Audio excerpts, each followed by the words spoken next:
Okay. I've been through the system, buddy. I know how I know it you works. have. I know you have, You're Jeff. not my friend. I'm not your friend. You're trying to get me. Or you're No, trying I'm not trying to get all you. you're trying to get is some stupid ass confession, and you're not going to get one. Detectives, known as the sharp-minded sleuths of law enforcement, are revered for their ability to unravel the intricacies of criminal puzzles and bring perpetrators to justice. However, occasionally, the tables turn, and the suspect proves to be a formidable adversary, outwitting even the most seasoned investigators. Here is one of the cases. Before we get into the main content of the video, don't forget to subscribe and hit the notification bell to receive updates on our latest videos. Feel free to leave your comments with feedback on the content and any topics you're interested in. Your support means a lot to us. Have a great day. In a small, nondescript town in 2011, where the streets whispered tales of both hope and despair, the local 7-Eleven became a stage for an unsettling drama. An armed robbery unfolded, leaving behind shattered glass, scattered goods, and shaken souls. Yet amidst the chaos, one crucial element remained missing: the perpetrator. Jeff Pearson, a shadowy figure known for his struggles with heroin, became the prime suspect. As the authorities scoured the area, their search led them to a nearby house, where they discovered Jeff. The interrogation room was a battleground of wills, a theater of justice, where words were weapons and silence a shield. Jeff Pearson, a figure cloaked in the shadows of addiction and accusation, sat shackled, his eyes a mirror reflecting the defiance burning within.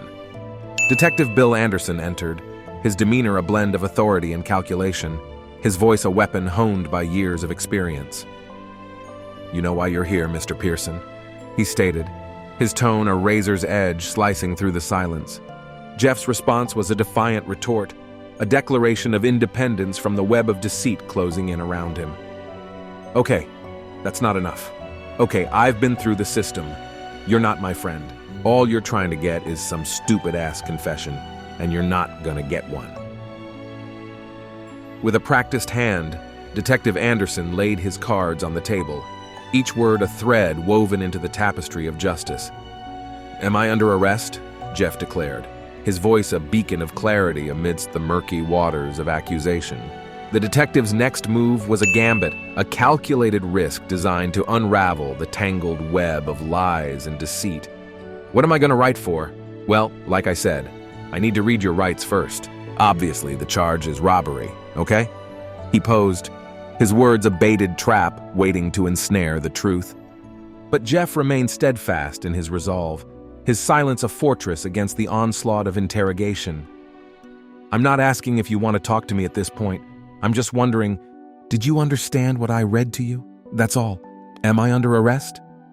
"Yes, you're under arrest," said the detective. "I'm getting back to the show. I won't talk to you," Jeff stated solemnly.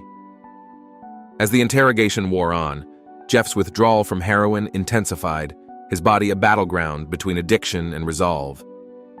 "Yeah, you gonna pop it open or you need me to? I need nothing, though." "You need methadone," he quipped, his words a bitter reminder of the demons that haunted him. Detective Anderson pressed on, each question a brick in the wall of evidence closing in around Jeff. "How long have you been using heroin, Jeff?" he inquired, his tone a mixture of curiosity and condemnation. Jeff's eyes narrowed, a flicker of resentment igniting within their depths. "How long?" he echoed, his voice tinged with a bitterness that cut through the air like a knife. "How long have I been using heroin?" "Longer than I care to remember, detective." His words carried the weight of a lifetime of struggle, each syllable a testament to the demons that had haunted him for far too long. "But what does it matter to you?" he continued, his tone laced with defiance. "Does my addiction somehow justify your interrogation tactics?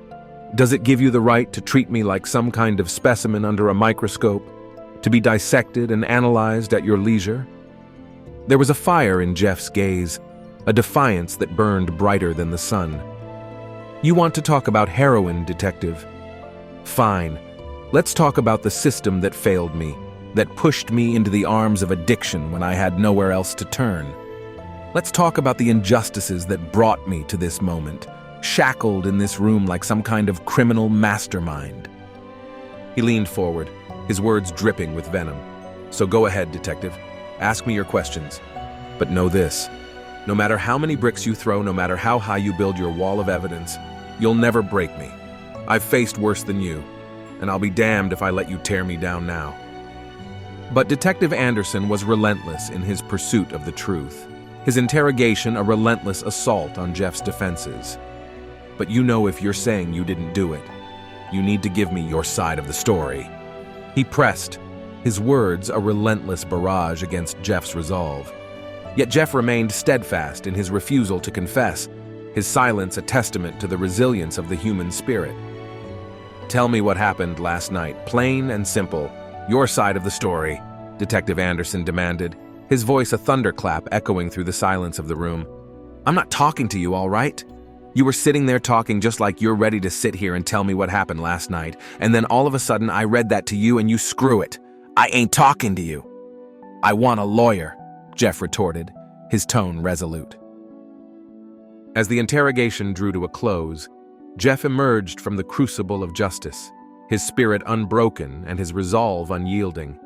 "I thought you would do discovery," he declared, his voice a whisper of defiance against the forces of injustice arrayed against him. "I half-assed know that the only reason I came up here is to get a Coke, okay? And I got it. But now I want a Butterfinger, but that's not going to happen for a while." And so Jeff Pearson, a figure cast in the shadows of addiction and accusation, emerged from the crucible of justice, his spirit unbroken and his resolve unyielding. And as he walked out into the uncertain embrace of the world beyond, he carried with him the silent redemption of a soul forged in the fire of adversity and injustice. While his struggles with addiction are evident, his actions during the interrogation reveal surprising intelligence and a keen understanding of his legal rights. Here's a breakdown of the relevant legal concepts. The Fifth Amendment to the U.S. Constitution guarantees the right against self-incrimination. Most people have heard the phrase, "he's taking the fifth," in news stories, TV dramas, and movies. This phrase refers to an important privilege against self-incrimination, guaranteed by the Fifth Amendment to the United States Constitution. Whether you are a witness or a defendant in a criminal proceeding, you need to understand this important constitutional right.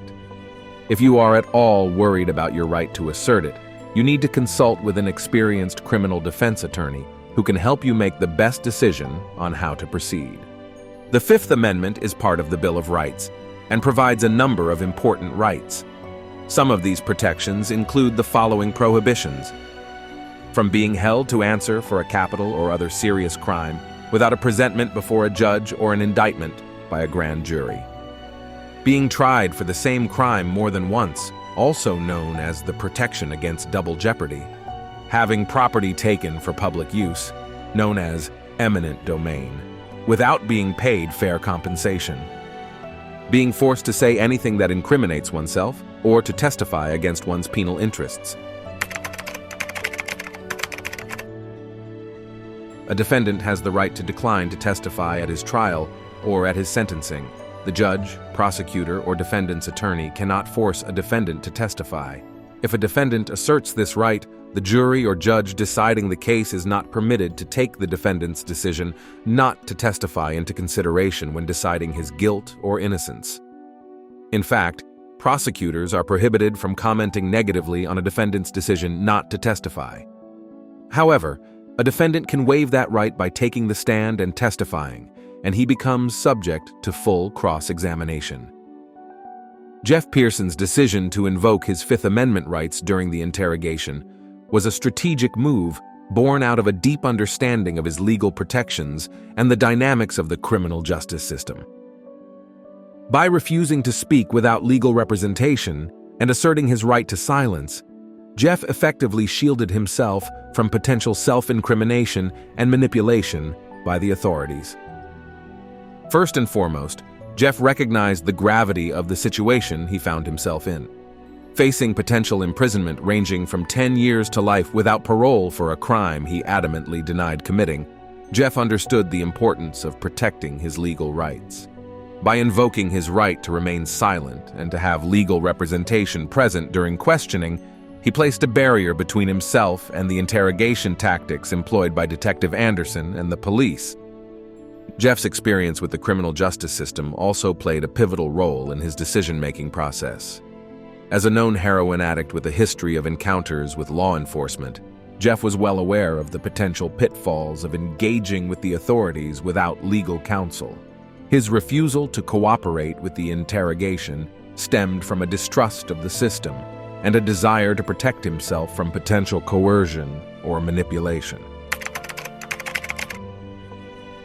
The Miranda rights, also known as Miranda warnings or Miranda rights advisement, are a set of rights that must be read to individuals upon arrest or before any custodial interrogation. They serve to inform suspects of their constitutional rights, including the right to remain silent and the right to an attorney.